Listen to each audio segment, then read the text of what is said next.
Assalamualaikum warahmatullahi wabarakatuh. Perkenalkan, kami dari kelompok 1 dan kelompok kecil 1 Angkatan 14 Latsar CPNS tahun 2021 PPSDM Regional Bandung.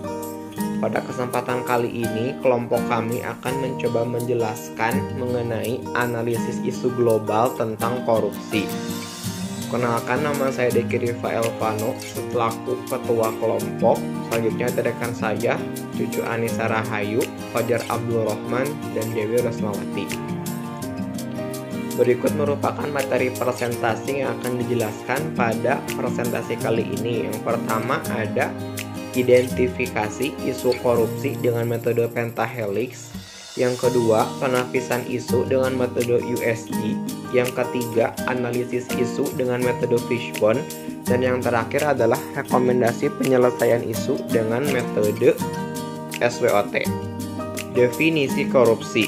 Menurut Undang-Undang Nomor 31 Tahun 1999 tentang Tindak Pidana Korupsi, korupsi adalah tindakan setiap orang yang secara melawan hukum melakukan perbuatan memperkaya diri sendiri atau orang lain atau suatu korporasi yang dapat merugikan keuangan negara atau perekonomian negara. Berikut merupakan beberapa penyebab korupsi berdasarkan teorinya. Yang pertama ada teori Triangle Fraud oleh Donald R. Creasy. Yang pertama adalah tekanan, yang kedua kesempatan, yang ketiga rasionalisasi. Teori yang kedua yaitu teori CDMA oleh Robert Klitgaard. Yang pertama ada kekuasaan, yang kedua monopoli yang tidak dibarengi dengan akuntabilitas. Teori yang ketiga teori Ghosn oleh Jack Bolog. Yang pertama ada keserakahan, yang kedua kesempatan, yang ketiga kebutuhan, dan yang keempat adalah pengungkapan. Teori selanjutnya, teori yang keempat adalah teori willingness dan opportunity. Yang pertama, kesempatan akibat kelemahan sistem atau kurangnya pengawasan, dan yang kedua adalah keinginan yang didorong karena kebutuhan atau keserakahan.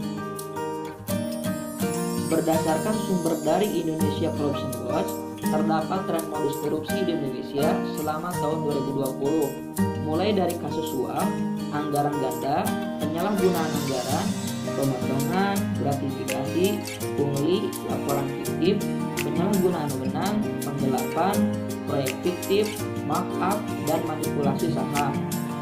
Selanjutnya, kami mengidentifikasi atau melakukan penganalisis isu korupsi dengan menggunakan metode pentahelix. Yang pertama dari pemerintah, yaitu kurangnya tingkat penyelesaian penyidikan korupsi serta kurang tegasnya penegakan hukum dalam memberikan hukuman kepada koruptor. Rendahnya pencegahan praktek korupsi di bidang perizinan, ekspor, dan impor, serta pelayanan publik yang berhubungan langsung dengan masyarakat. Selanjutnya dari akademisi, kurangnya pendidikan moral atau soft skill terkait dengan pembekalan karakter dan dampak bahaya yang ditimbulkan karena korupsi. Yang selanjutnya dari pengusaha, yaitu rendahnya komitmen para pengusaha dalam perencanaan dan pelaksanaan pencegahan korupsi. Bahkan terdapat beberapa pelaku usaha melakukan korupsi untuk melancarkan kegiatan usahanya. Selanjutnya dari masyarakat, yaitu kurangnya pengetahuan dan kesadaran mengenai korupsi, perasaan tidak puas atas apa yang didapatkan, serta banyaknya masyarakat yang memiliki sikap masa bodoh terhadap upaya pemberantasan korupsi. Yang selanjutnya dari media, yaitu pemberitaan yang hanya fokus terhadap kasus-kasus yang terjadi, tidak disertai dengan dampak yang ditimbulkan. Selanjutnya, dari beberapa isu yang kami temukan, kemudian dilakukan analisis menggunakan metode USG, dan ditemukanlah yang menjadi isu prioritasnya, yaitu kurangnya pendidikan moral atau soft skill terkait dengan pembekalan karakter dan dampak bahaya yang ditimbulkan karena korupsi, dengan total nilai 14. Selanjutnya yaitu metode fishbone. Pada metode ini, maraknya kasus korupsi terjadi karena 4 aspek. Yang pertama yaitu aspek lingkungan. Pada aspek ini, korupsi dianggap sebagai hal yang biasa dan berkembangnya kegiatan korupsi di masyarakat. Yang kedua yaitu aturan. Pada aspek ini, maraknya kasus korupsi karena kurangnya tingkat penyelesaian penyelidikan dan lemahnya perundang-undangan. Yang ketiga yaitu aspek individu, di mana maraknya kasus korupsi terjadi karena keserakahan pada diri individu dan rendahnya soft skill. Keempat yaitu organisasi. Maraknya kasus korupsi terjadi karena keteladanan pemimpin dan manajemen yang menutupi. Selanjutnya yaitu metode SWOT. Metode SWOT terdiri dari strength kekuatan, weakness kelemahan, opportunities peluang, dan threat ancaman. Dari hasil analisa berdasarkan metode USG, penyebab korupsi yaitu kurangnya pendidikan moral atau soft skill terkait dengan pembekalan karakter dan dampak bahaya yang ditimbulkan karena korupsi. Alternatif penyelesaian yang disarankan yaitu pembaharuan kurikulum pendidikan dari tingkat dasar hingga tingkat perguruan tinggi yang berfokus pada peningkatan soft skill dan karakter serta pemberian informasi yang masif mengenai dampak bahaya yang ditimbulkan oleh korupsi. Dan untuk tahapannya yaitu meliputi 1. Pemerintah khususnya Menteri Pendidikan memperbaharui kurikulum pendidikan yang berfokus pada peningkatan soft skill dan karakter.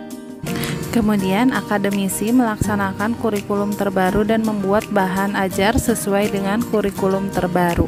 Selanjutnya, media membantu mempublikasikan secara masif dampak bahaya yang ditimbulkan oleh korupsi. Juga peran pengusaha membantu para akademisi dalam mengadakan pelatihan peningkatan soft skill akan kurikulum terbaru. Kemudian masyarakat juga membantu dan mendukung program yang digagas oleh pemerintah dengan bersikap kritis terhadap tindak korupsi yang terjadi di lingkungan sekitar. Dan dari hal-hal tersebut diharapkan akan tercipta calon pemimpin dan penerus bangsa yang berkarakter, bertanggung jawab, dan berintegritas dalam lingkungan berbangsa dan bernegara. Adapun pihak-pihak yang terkait yaitu pemerintah, media, akademisi, pengusaha, dan masyarakat. Sekian hasil analisa dari kelompok 1. Terima kasih.